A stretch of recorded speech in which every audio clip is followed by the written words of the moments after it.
G'day ladies and gentlemen, welcome to Draw with Jazza. I'm Jazza, and today I have a bit of a different topic I want to talk to you guys about. Now, I get a lot of emails from a lot of different people with a lot of different questions and saying a lot of different things, but one of the very most common and often asked or stated things is, I want to become a professional blank, or how do I become a professional blank. Now, of course, that blank is replaced by many things in the professional spectrum, be it writer, animator, designer, and so on and so forth. So in this video, I want to talk to you about that, because if you have been saying to yourself, how do I become a professional artist, or I want to become a professional writer, I want you to rephrase that, and I want you to ask yourself, have I got what it takes to be a professional artist? And in this video, I want to walk you through the idea that there's a lot more behind that question that you need to ask yourself before you chase a career in the arts. Now, please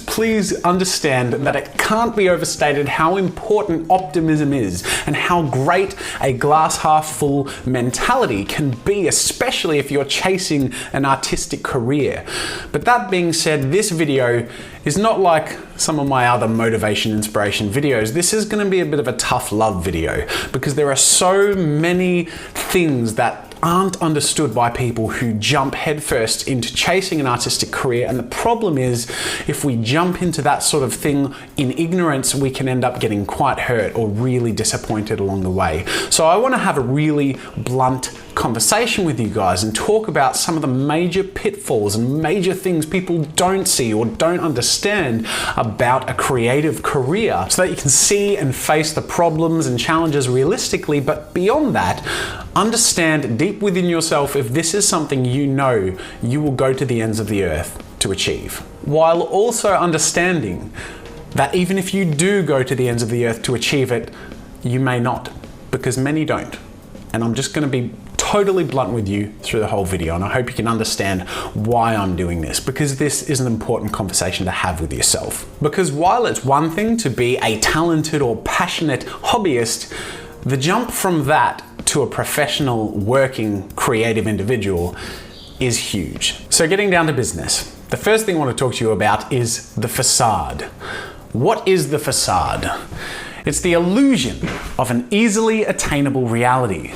See, the fact is, most people who endeavor to have an artistic or creative career grew up developing what became a nostalgia, whether it be a love for a specific kind of novel or artwork or animation or movie. As creative individuals, it's perfectly natural to develop ideas as to what it would be like to have those careers, to be a writer, to be an artist or animator, to be a filmer or director. And we build a picture in our head of what it would be like to be able to work at home and make games for a living, or just design costumes for movies and work with cool pyrotechnics, or be a director and tell people what to do. But if you're really serious about chasing these careers, you need to understand that the surface level that you look at and the nostalgia that's going to influence those thoughts are mostly incorrect and may not feel exactly what they end up feeling like if you have that as a career. Beyond that, the end results of those things that inspired you, that have helped develop that nostalgia and passion to do what you want to do, are end results. And you're looking at finished artworks, you've read finished books, you've seen amazing movies or animations, and of course these things are going to fuel our passions and inspire us and make us want to make them. Because the reality is, all of these things that have inspired us to chase our passions and want to aspire to be like something or to do something like we've been inspired by, there's an unseen, often excruciating monotony that comes with a lot of these jobs, these productions. And you're also not an independent factor. You work with other people who may have a say in what you want to produce, and that may be infuriating. Along with that, we need to keep in mind that the people or projects that have inspired us have stories we haven't seen and have sides we don't know about as well. In fact, I'm willing to be so bold as to say that I believe many of the artists that people admire are still struggling financially. Even though they might have huge audiences or have done big productions, These things come and go, and we in creative careers constantly battle the ebb and flow. So we need to be prepared to handle the downtime, continually build your body of work, and work on the non-creative aspects of your business. Communicate with potential clients and be communicative with your audiences, and continue to strive, because there is never an end point where you can stop. Complacency is death in any creative career.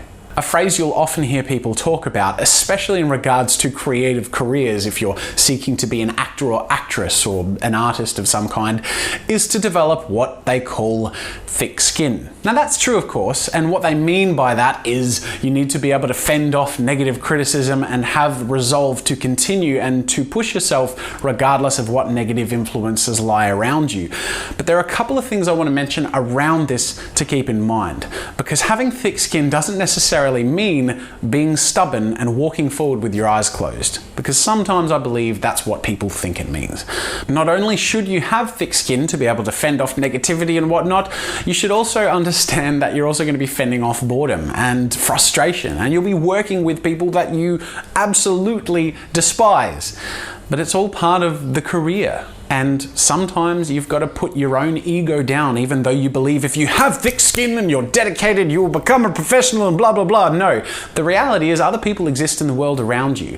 And sometimes they're difficult, and sometimes maybe you're the difficult one.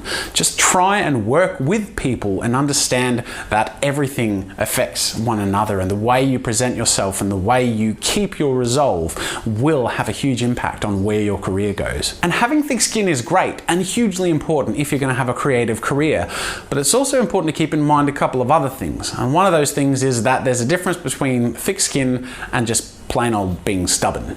And sometimes if you're so impervious to insult or injury that you're not willing to take on constructive criticism, then that's just as bad as not having thick skin at all. The other thing to keep in mind is that no matter how thick your skin is, or how strong your resolve is, or even how amazing your work is, at the end of the day, there are other things, huge, important things that we don't see or understand sometimes that really contribute to a creative career in a huge way. Things like communication, or a body of work and clients that you've communicated with, or people you know who can lead you to different areas of the profession, or how you look and present yourself, and perhaps even luck. Being in the right place at the right time and saying and doing the right thing.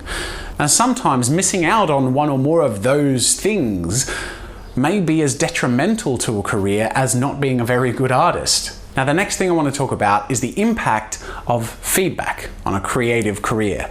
Often when people ask the question, how do I become a professional blank, or give the statement, I want to be a professional blank, they also, in the same breath, say, can you review my body of work? Can you give me feedback?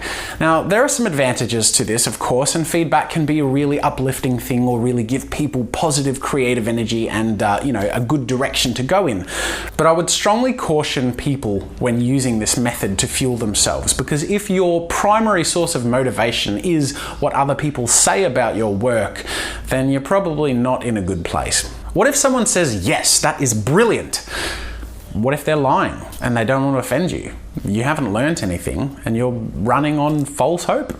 If they say yes and they mean it and they're being honest, then what are the benefits? Aside from feeling good about yourself, which is an important one, and of course we all need from time to time, at the end of the day, are they qualified to say yes? And if they are, will that make us feel complacent? Will that stop us needing to go anywhere?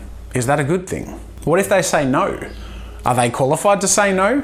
What if it's actually very good and they just have a different taste or don't necessarily like your style? And beyond that, what if it's not good and they say no? Is that going to get you down in the dumps? Are you going to start to give up or decide that other people are better? Why try? There isn't space for you in a creative career? Maybe that's something you need to learn about yourself. If you have the resolve to get past that and actually say, you know what, I'm going to keep trying. Every artist has gone through people saying their work is great, terrible, could be better, could be worse, better than this, not as good as that. And all of these criticisms and comments come from qualified people and unqualified people. And we need to learn how to receive some of these comments and criticisms, but beyond that, when to ask, when it's important. Another thing I want to mention is the fact that, unfortunately, If you seek to have a creative career, not everyone understands that. People in your spectrum might, but they often are few and far between because most people work a 9-to-5 job or have a trade. And to be a creative individual, to seek money by performance of some sort, can be looked down on, whether you're good at it or not. I used to be a street performer and play the piano and sometimes do a one-man band thing with the drums and the piano, and sometimes I made decent money out of it. Most of the time I didn't. It was a bit of a struggle, but it was really hard work and I did it every week and it was really draining. And someone once said to me, "Oh, busking, isn't that sort of like begging?" With absolutely no comprehension of the work that goes into it or the enjoyment people get out of it when they walk past. The fact that it makes a bit of a difference to the city people walk through and enjoy. Not everybody's going to understand it.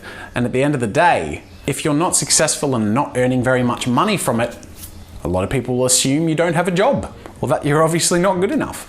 And sometimes the consolation people in that position give to themselves is, if I just earn a bit more money or get more clients or build a better reputation or can be seen by many as an artist, I will no longer be seen that way. But the reality is, sometimes that doesn't change. Sometimes, if you're an artist, be it writer, performer, musician, actress, whatever, you might be seen by people as the person who doesn't have a real job. Because at the end of the day, you draw pictures, you sing songs.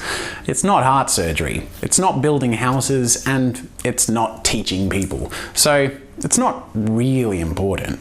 And just to clarify, that's not my opinion, that was me masquerading as people who say that, but I don't believe that. I think it is important. And before we wrap up, I want to talk about some of the more invisible aspects of a creative career. And beyond that, some of the things that are important to keep in mind that you may not know are important to keep in mind.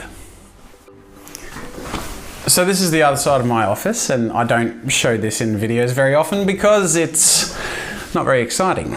And this is where I pay taxes, and this is where I pay my mortgage. This is where I pay postage and package things, and this is where a lot of communication takes place so that clients and customers both have a satisfying interaction with JAZZA'S Studios. This is where a lot of planning takes place. I do a lot of planning. And you may not think so, because in a creative career, it's fun. We draw pictures, we make animations, we play music, we do theatrical stuff. There's a lot of work that goes into that, and to actually pull it off in a way that is going to keep those bills paid and keep customers and clients happy, you gotta really plan, you gotta really work, and that's a large aspect of the creative business that you don't see in the end result, and it's really boring, but it's important. Now, I'm not saying this to drag you down or make you not want to do what you want to do, but I'm just trying to show you that there is a reality, part of being a successful blank, that exists. If you're a teenager and you want to be a director or a musician or anything else creative, understand that there are business aspects to that, and just be ready and be prepared to educate yourself on things like taxes or how to communicate with clients and how to resolve conflicts with co-workers. And it's also important to keep in mind that sometimes, depending on the creative career you're entering into, the more success you have, the less time you have to focus solely on those creative aspects of it. So let's take, for example, the idea of being an artist or animator. The end goal, of course, is to have a large audience, to have thousands or even hundreds of thousands, maybe even millions of people enjoy your work. But it's important to keep in mind that with a large audience comes an audience. They're people. They have questions and they have requests, and sometimes they want to work with you, and you need to sift through the valuable collaborators and the less valuable ones. And sometimes you need to respond to very discouraging people. It's all part of it, and that's not creating art or animation, and it's time. Beyond that, with a large audience comes opportunity. There may be large sponsors or contracts that come your way, and they too are things that may take away essentially from what you thought you might be doing, creating whatever art and animation your heart so desires. It's extremely rare, if not unheard of, that someone can continue to just do what they want in art, animation, music, or whatever, without the success coming with a lot more responsibility and a lot more work. And then at the end of the day, a very important thing to keep in mind is that the idea of a perpetually stable and successful creative career is a myth. In fact, I bet you can think of so many awesome directors or musicians or artists who were brilliant and then not so brilliant because they made a few bad choices, or their taste changed, or they dealt with their audience badly. Things can go downhill, and it's really important to keep in mind that you're always going to be working to stay on top of your game. There's always going to be new and sometimes more interesting or impressive competition. Stick to your niche, work hard, and continue to innovate and be creative. I've said it once and I'll say it again. Complacency is death in a creative career. Never stand still, always work hard to bring something new to people and to bring something worthwhile to people. Make your work sincere and thoughtful, and be flexible. I'm going to be completely honest with you. I had no idea I would end up being a professional YouTuber for a living. Weird, huh? I worked really hard with art and animation, and this is where I ended up. And I also know that I may not stay here. And that's not to say I have any plans of going anywhere anytime soon, but I always keep in mind, regardless of where I am, that I may end up being somewhere different. Because 3 years ago, I would have told you I'm a Flash game designer. And then the iOS market came out and apps were the next big thing, and the Flash game market went poo and no money was to be made, and I had to improvise. So I made YouTube videos. I don't know where YouTube will be in 3 years from now, but I know I'm going to do my best to make the most out of what is happening now, and whatever comes along, I'll make the most of it then. So that's what I mean when I say be flexible in your creative career. You don't know where you'll be taken, but wherever you're going, stick to your guns, work hard, and know what you want to do. In my case, it was art, animation, and entertaining people and interacting with an audience. And even though there have been ebbs and flows, there have been times where I couldn't pay my mortgage and I had no money for food or fuel, as opposed to today when I can actually provide for my wife and child and pay a mortgage. Never get comfortable and feel like that's never going to change, and never feel too safe. Never be complacent. Stick to your guns. Always have integrity. And beyond all of that, keep in mind that it's not always easy, and it's not always doing what you think it is that you want to do, and you may not succeed, no matter how good you are or how hard you work. And that's okay, because a lot of people don't, but that does not mean that it's not worth trying. Like I said, it's tough love, it really is, because we identify with what we want to do. I've always seen myself as an artist and animator from the age of 12, and I refuse to give that up. Whether I was successful or not, I would not give that up. And that's an important question to ask yourself. How hard you're willing to work and how far you're willing to take it to be a professional in what you want to do. Have you got what it takes to be a creative professional? And if that's a question you find yourself saying or even hoping a yes to, and you're willing to try, my piece of advice to you would be to allow your passion to be fueled by positivity and optimism, but to let your actions and choices to be guided by realism. I want to thank you all so much, sincerely, for your support of my work and channel, and the fact that I can pay bills and keep my wife and child fed by doing this is something I never ever take for granted, and I'm so grateful for, and I wish you all the best in your own creative career. Until next time, I'll see you later. Thanks for watching. If you enjoyed this video, subscribe to my channel to see new content every week. Check out more of my stuff by clicking the annotations over there. If you want to support my work and get a few goodies for yourself, head over to my store for archives, ebooks, and get yourself something nice.